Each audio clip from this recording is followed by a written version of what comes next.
Lysanthir Beastbane Fusion Event Calendar. Let's talk about what kind of resources that you're going to be needing to get through this Fusion event, whether or not he's worth fusing and stuff. We're going to touch on that, including we're going to be touching on the Epic Champion and stuff as well towards the end of the video. But above my head right now, bam, bam, gems and silver. Good cushion of about 1,000 gems, 25 million silver to be going into this event calendar with, especially if it's one of the first fusions you're ever doing on your account, right? And you're kind of new at this. Having a cushion of resources like this going into the Fusion event, it's going to make it a lot easier to get through things like gear enhancement events with the silver and the gems for as many, just plenty of energy refills, really, to get you through the Dungeon Divers events. Going to be very, very useful. Also, because we're taking 4 epic champions, collecting their fragments, then eventually fusing those into Lysanthir, you're also going to need a whole bunch of void potions. That's what you're going to need, 80 greatest, 24 superiors, in order to get those guys ready to actually fuse into the legendary champ. And so if you've got the void potions ready ahead of time, that's great. Otherwise, you're going to have I think there's going to be 2 Sundays during the fusion where you're going to be able to get that done. And to be honest, the very first thing that I will say before anything, some people might have already started blasting the hell out of the fusion, and that's totally fine. For me, I would not start this spider tournament right here, like today, the spider tournament that's going on right now, nor would I start the champion training event unless I'm super, super behind in champ training and I don't have a lot of food champions ready in the vault and stuff like that, which I do on the main account. But if I didn't, then I'd go ahead and start it today. Otherwise, I wouldn't start a gosh darn thing, okay, until the CVC begins on Tuesday, which is going to start, of course, about midday on the Tuesday, I guess, for most people, depending on time zone, right? But as soon as the CVC starts, that is then when you want to blast the hell out of everything. That's when you want to start blasting the hell out of the Spider Tournament, right all up and over here, overlapping that with the Dungeon Divers event down here. So that's great. And that's going to double dip like crazy in between, actually triple dip, I guess, Spider Tournament, Dungeon Divers, and CVC, because you're earning artifacts at the same time, is going to be great, right? That's going to be sweet. And likewise, if you can also be doing champion training during that time as well, also during CVC, it's going to be quite a busy, quite a hectic CVC. But yeah, there's going to be a lot of double and triple dippage going on here, man. So just hold off for today if you're watching this on the very first day of the fusion on the Monday. Now, if you're already looking at this calendar thinking, oh my god, I'm just not prepared for this at all, and you're just looking for a fresh start at Raid Shadow Legends, hey man, you can create a new raid account using my beginner promo link, which is down below at the top of the video description box, to get the best start possible, man, right now with a free legendary champ, Lysanthir, as well as a whole bunch of epic champions. As you level up your account, all you're going to do is be signed out of Plarium Play on your PC, right, and use that link down below to create your new raid account. That's it, man. As soon as you're done with the in-game tutorial, Lysanthir shall be yours. And that's how you know that the promo links work, man. So make sure that you get it used if you've had enough of all of this fusion business. You know what I'm saying? So something that I almost missed because I'm just terrible at this is that I believe during the CVC, during the very end of the CVC, the gear enhancement event might also still be active, unless I'm just brain fogging the hell out of this right now. If that is the case and CVC is still active during gear enhancement event, blammer the hell out of this gear enhancement event right here while the CVC is still up, right? Because upgrading gear is going to give you free CVC points as well, so you might as well do it, right? For some reason, I'm blanking on how long a CVC lasts. Isn't that just absolutely terrible? Can you tell I've just woke up? This then brings us to what for me could well be our very first skippable event. This one's totally up to you. If you decide to do Finite Tournament, then you want to go ahead and bum rush Finite Tournament during the Dungeon Divers, right? Because the Dungeon Diver goes on a little bit further. So you want to smash the hell out of Finite on the very first day of the Finite Tournament so that you're getting that double dippage between the end of the Dungeon Divers and the Finite Tournament, right? And maybe farm some more advanced rewards during Dungeon Divers. The other option is to go ahead and just skip out on Finite Tournament completely. The reason I'm mentioning this, of course, again, if you're confused, if this is your first fusion or whatever, then you might notice that you can get some bonus points right here. Bonus fragments right here from the Hero's Path. That's an additional 50 fragments, champion fragments, for summoning the epics that you can grab if you decide to go deep on the Hero's Path. We'll get to the Hero's Path when we get to it. This is an option that you've got. You've got to plan this ahead of time. And yeah, the Finite Tournament, I think, would probably be the first one that maybe some people just want to save their gems, save their energy, save their sanity, and not be farming the Finite Tournament instead, and just waiting for the Hero's Path to get those, and to make up those extra fragments, right? Because the amount of total fragments on the calendar are 450, of course. That's down to the bottom left of the calendar. which my face is covering. To be honest, if this is your first fusion ever, again, I recommend that you just do the finite tournament, right? Don't miss any fragments, don't take any risks, don't do any shenanigans. If it's your first fusion, just do everything. You know what I'm saying? Which brings us actually to our very first Summon Rush event, the shard pulling event, rather. Summon Rush, 6 Sacred Shards is the resource that you're going to be wanting to pull during Summon Rush, right? There's not going to be a 2x or anything during this Summon Rush, I don't believe. It's probably just going to be like a progressive chance event or like a 10x or something like that, or maybe 15x on Legendary Champs. Point is, the most efficient way to get through Summon Rush is through pulling Sacred Shards. 6 Sacred should get you through the event almost perfectly and get you the 25 fragments that you're looking for from the Summon Rush. The alternative is to pull like 5 Sacred Shards and 500 Mystery Shards, right? Because a Mystery Shard counts as 1 point. Sacreds count for 500. So if you've got like a huge stockpile of like 1,500 Mystery Shards, you could pull 1,500 Mystery Shards and 3 Sacreds, technically, if you want to get through the Summon Rush in that way.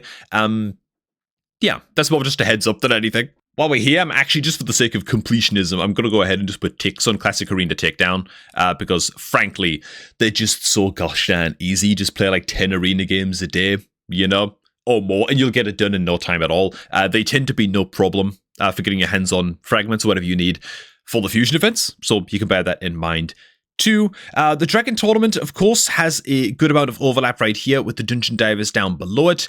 Dragon, it's a fine one to farm up, especially if you're like in the earlier mid-game of your account. You're still probably wanting some good speed artifacts and stuff like that, which is why that I'd recommend that you, if you want to consider skipping a dungeon tournament, that you skip Fire Tournament and farm the Dragon one instead.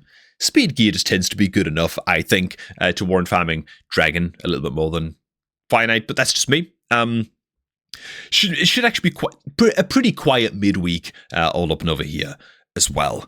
Something else that I would mention right now would be that normally during a fusion event calendar, right, where you're looking to fuse champions, you'd be paying very, very close attention indeed to the champ training tournament, and you'd be actually training up your fusion component champions in the champ training tournament to get them ready to fuse into the legendary when it comes time to fuse them into the legendary, you know. However, on this occasion, you actually don't want to do that. The champ training tournament, therefore, might be another of these events that you want to skip on.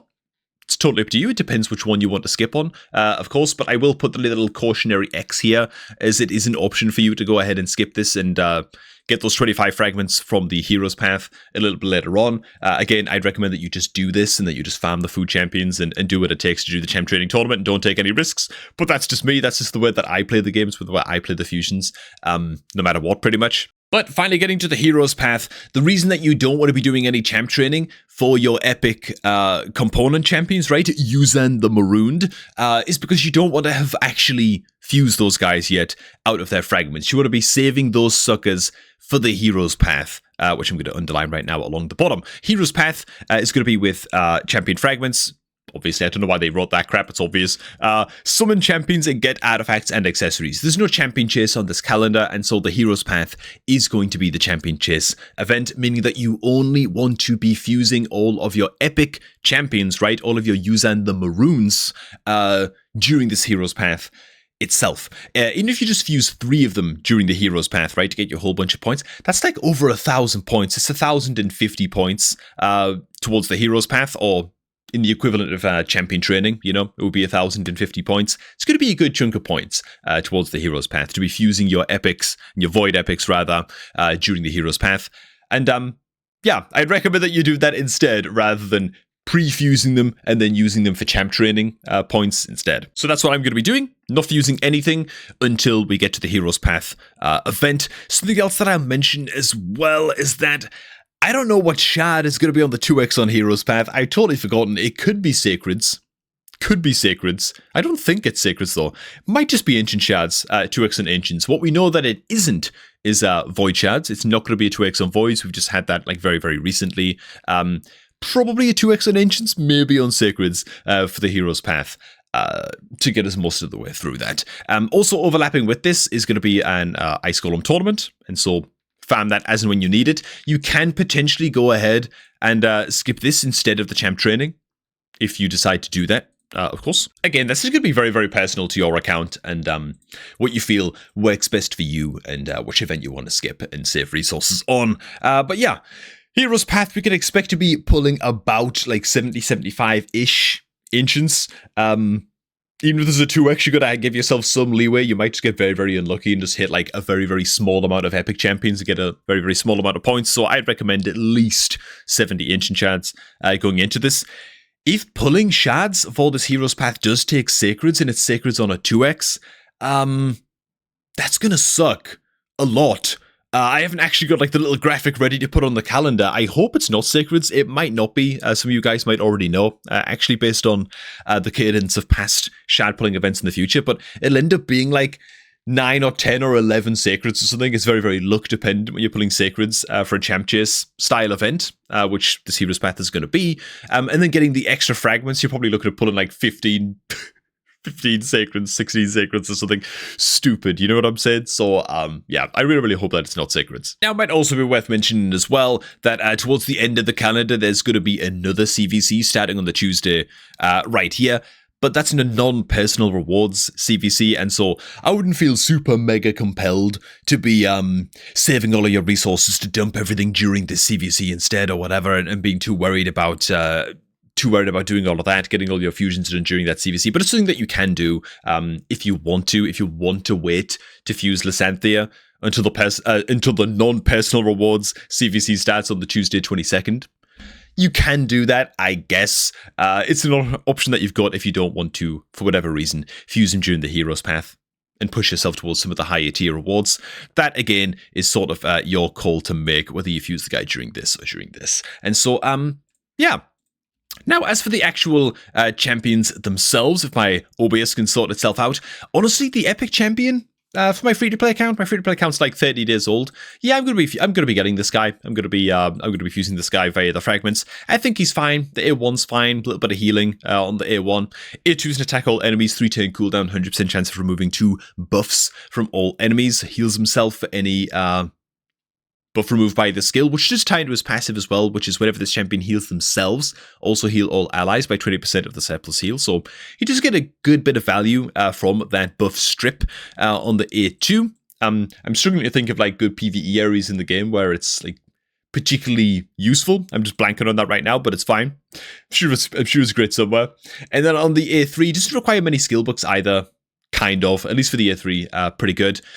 Bookable down to a 4-turn cooldown, remove 1 random debuff from all allies and heal all allies by 20% of this champ's max HP. Place a block debuffs buff on all allies for 2 turns as well. Just a pretty solid skill overall. Yeah, this guy's going to be quite solid into faction wars, I think, for most people probably. It's like just like a good Skinwalker support. And if you're just looking to collect fragments for this epic champion during the event, right? Maybe you just want to collect fragments for like, so you can fuse maybe 2 or 3 of them at some point in the future. Those fragments aren't going to go anywhere, right? If you farm those fragments up, you can save them till next month's fusion if you want. And you can go ahead and pull them during next month's fusions champion chase tournament. And yeah, fusing a void epic is like what, 350 points during champ chase, you know, so you can hold on to 2 or 3 lots of maybe like 300 fragments for this guy, fuse a few of them during a future champ chase and help you get through that a little bit easier as well. There's lots of utility, you know, and lots of ways that you can use those fragments to your advantage if you're in a free-to-play account and you're being like clingy with your resources and stuff, as you should be. As for Lysanthir Beastbane himself, look, I'm going to fuse this guy on my main account because I just do the fusions. It's what I do. I very, very rarely skip out on fusions. As for whether or not he's like particularly great, as for whether or not he's going to be super, super worth it, I don't know, dude. I guess I'm going to watch people's playtests and stuff of him on the test servers during the fusion, as and when they come out. It's really all going to come down to the modifiers, I think, on his A2. So his A1's a double hitter, chance of placing Hex, places increased crit damage on himself, which is nice buff to place on himself. He's also defense based as well, which is interesting. On the A2, the modifiers on this have to be good, right? Attacks 1 enemy 2 times, 20% chance of repeating the attack. Only takes a few books as well to get this fully booked down to a 3-turn cooldown. When this champion counterattacks or teams up with allies to join an attack, right? So ally attack skills will use this A2 instead of their default skill. Damage inflicted with the skill increases by 10% each time an ally is devoured. Okay, so yeah, he's going to scale into and grow into Hydra battles. Stacks up to 50%. Pretty good. Like if the modifiers on this are at least like average, then it's going to grow into a pretty powerful skill, I guess. Obviously, he's not going to be competing with like the top tier Ultra God mode Hydra damage dealers. What I will say is that as the Hydra fight goes on, if you start to struggle, the Devour start to come faster and faster and faster, then he is going to boost the damage of your team as the fight gets more difficult. So if you're in that like progression phase of Hydra on your account where you're able to like one key normal, but then hard Hydra, it becomes a much more of like a struggle for your account and stuff like that. This guy could have some good utility for you, man, especially if you're still using good ally attack champions and stuff into Hydra as well. You know, maybe. He's going to be like a progression damage dealer, I think, into Hydra. That said, I think people are sleeping on his A3 a little bit. A lot of people kind of glossing over this. I don't know, dude. A 3-turn cooldown, double hitter attack all enemies, right? With each hit having a 100% chance of placing decreased speed, strong, and weaken debuff for a couple of turns. I don't know, dude. I think that's a great pairing of debuffs. It reminds me of Estrid Dreamsong's A3. She brings a lot of different stuff to the table, of course, with her kit. I'm not really comparing the two champions, but I'm just saying her A3 is really good against Hydra, decreased speed and weaken. A great debuff combination. And so, I don't know, dude. I think that this guy could be okay again if you're still lacking good Hydra damage dealers on your account. But I'll be fusing him either way, just to test him out more than anything. Hey man, let me know what you guys think of the calendar. Is it one that you're going to be going for? Are you going to be pushing for Lysanthir? Are you going to be collecting all of the fragments for all of the epics and then just holding on to them to fuse maybe during like a future CVC or champ chase or something like that? Or maybe you're just going to go ahead and fuse a copy of the epic champion for your early game account, right? For your free-to-play account to use them in stuff like Faction Wars and stuff like that, man. Let me know how you guys are going to be handling it down below. For now, thanks for watching. If you're looking to start off a new raid account, man, in 2025, make sure you get it done using one of my beginner promo links, which is always down below at the top of the video description box, man. This particular one used right now to get your hands on El Naril as your free starter legendary champion. Thanks for watching. Good luck at the fusion. And I'm going to catch all of you all just a tad bit later, man.